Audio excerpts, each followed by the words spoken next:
मौरीलाई अनुकूल वातावरण बन्यो भनेदेखि कस्तो ठाउँमा पनि मौरी बस्छ भन्ने कुरा हजुरहरूले देख्न सक्नुहुन्छ।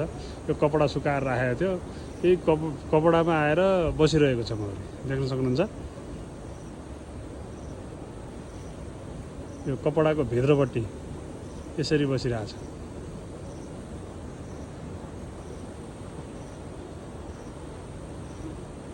यो अचम्म होइन? यो मौरीलाई अनुकूल मिल्यो भनेदेखि जस्तो ठाउँमा पनि बस्दिने, जस्तो ठाउँमा पनि आएर गरिदिने। अब यो कपडा सुकाइरहेछ, यसलाई के थाहा यो कपडा अहिले निकाल्दाखेरि हामी यहाँ घरबाट छुट्छौँ भन्ने कुरा यो मौरीलाई थाहा नभएको कारणले यसरी बसिरहेको छ।